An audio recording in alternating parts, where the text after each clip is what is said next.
Life hasn't been easy. I've had my share of hard times, with only a few lucky breaks along the way. Losing my parents when I was young was a wound that never fully healed, but then something unexpected happened. Our neighbors, the Parkers, an elderly couple with big hearts, took me in. They didn't treat me like a burden. To them, I was family. Their kindness gave me something I thought I'd lost forever, a sense of home.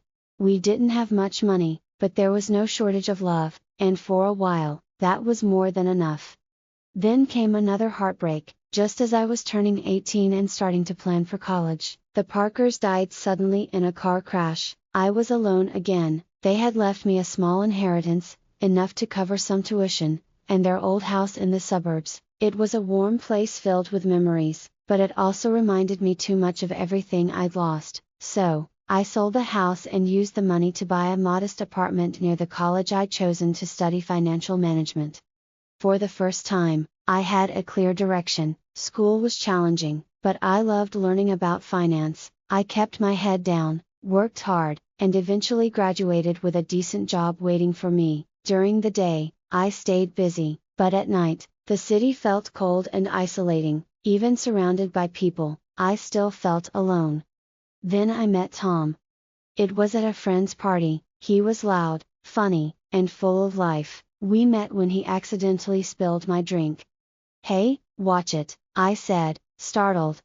"Sorry, let me make it up to you. What were you drinking?" he said with a crooked smile. "Beer?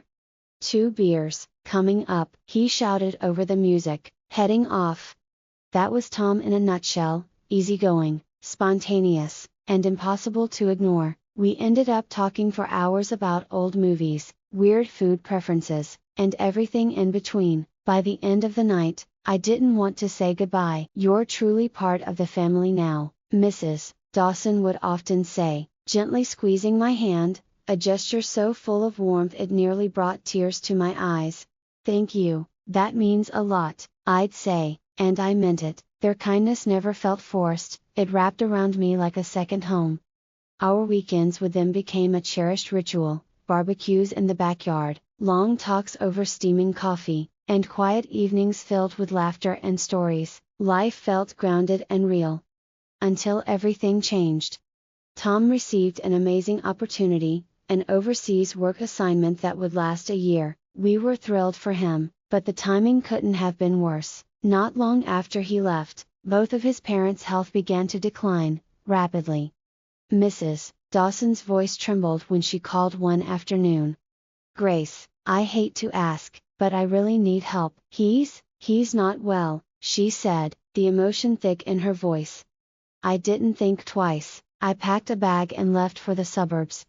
Nothing could have prepared me for what I saw. Mr. Dawson, once so sturdy and dependable, was now barely recognizable, his strong frame diminished. Surrounded by medical equipment, Mrs. Dawson looked worn thin from worry. I stepped in where I could, cooking, cleaning, managing errands, so she could focus on him.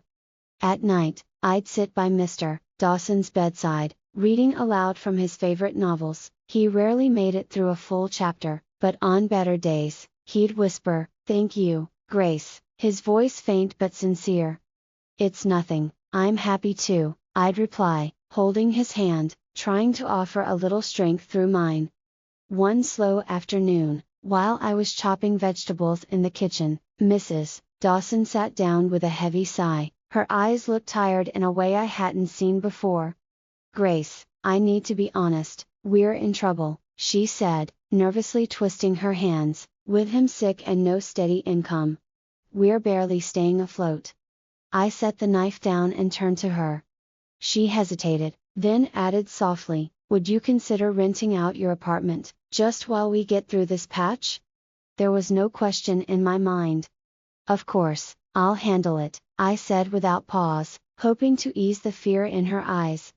The apartment rented quickly, and every month I sent her the income, along with what I could spare for groceries and bills. The long commute to my job in the city wore me down, but I kept telling myself, family comes first. That was my mantra, even when exhaustion settled deep in my bones. "You're an angel, Grace," Mrs. Dawson would say each time I handed her the money. her voice filled with gratitude. "This is what family does," I'd respond with a smile, but some nights, lying in the guest room and listening to the faint echo of sirens from the distant city, I felt the weight of everything pressing down on me. Tom's calls became the thread that held me together. His voice was like sunlight breaking through gray clouds. "How are you holding up, Kim?" he'd ask, worry clear even through the long-distance crackle. "We're okay, everything's under control," I'd say, masking my stress with a bright tone. He had enough on his plate, I didn't want to add more. And so I carried on, quietly, hoping it was all worth it. Her apartment. "Mom, you know how much that money could help us," Emily said, her voice slick with greed and calculation. "Yes, but how do we get it from her? Grace isn't stupid, she's not just going to hand it over," Mrs. Dawson responded, equal parts irritated and desperate. Emily's voice dropped lower, colder. "Don't worry, I'll charm her into it. Once she signs it over, we can finally live the way we deserve to live." Her words curled around me like smoke, poisonous and suffocating. I hadn't meant to eavesdrop, I'd just stepped out of my room at the wrong moment, or maybe the right one. Their voices confirmed everything I didn't want to believe. They weren't family, they were vultures, circling the only real security I had left. I backed away silently, heart pounding in my chest. I couldn't stay there another minute. My hands shook as I packed a small bag, only the essentials. Every second in that house felt like a threat, like I was one kind word away from being trapped. I didn't bother saying goodbye. They didn't deserve it.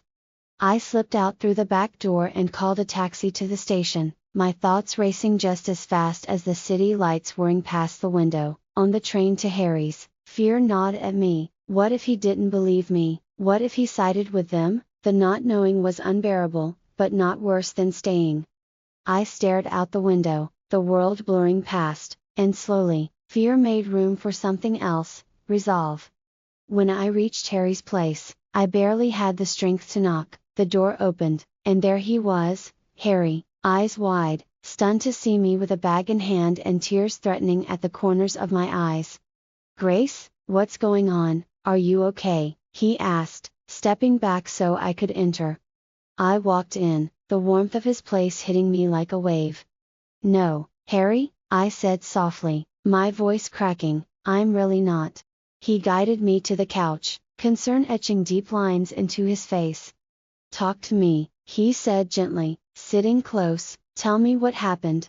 And for the first time in days, I finally let myself fall apart. I told Harry everything. From the moment Emily returned and tensions started to rise, to the subtle emotional manipulation, the financial strain, and finally, the cruel plan to pressure me into giving up my apartment. I hadn't said anything before. I didn't want to burden him while he was overseas, chasing a future for both of us. But now, every buried detail spilled out. With each word, I saw Harry's expression harden, his jaw tight, fists slowly curling at his sides. By the time I finished, the quiet fury in his eyes scared me more than raised voices ever could.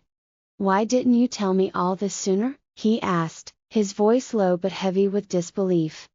"I thought I could handle it," I said quietly. "I didn't want to cause trouble, you already had so much on your plate." "Grace," he exhaled, pacing the room like he was trying to walk off the anger, "you shouldn't have to handle that, not alone, and definitely not from my own family." He stopped suddenly, locking eyes with me, fierce and protective. "No one gets to treat my wife like that," he said firmly, pulling out his phone. My heart thudded as I watched him scroll to his mother's contact and hit call. The line barely rang twice before she answered. I couldn't hear her, but I didn't need to. Harry's body stiffened like stone. "Mom," he said, voice like ice, "this ends now. I know everything, and I won't stand by while you and Emily treat Grace like this. If Emily doesn't leave, and if you can't show my wife the respect she deserves, then we're done. No more support, no more second chances." A tense silence followed, short, sharp, then a brief exchange of sharp words I couldn't make out. Harry's grip on the phone tightened. "Fine, if that's where you stand, then I've made my decision too. He ended the call and turned back to me, the hardness in his eyes melting as he crossed the room and pulled me close. "It's just us now," he said softly, holding me like a promise. And it was enough. His arms, his presence, solid and unwavering, quieted the storm inside me. "Just us," I whispered, feeling for the first time in a long while that I wasn't alone. We didn't need anyone else, not anymore.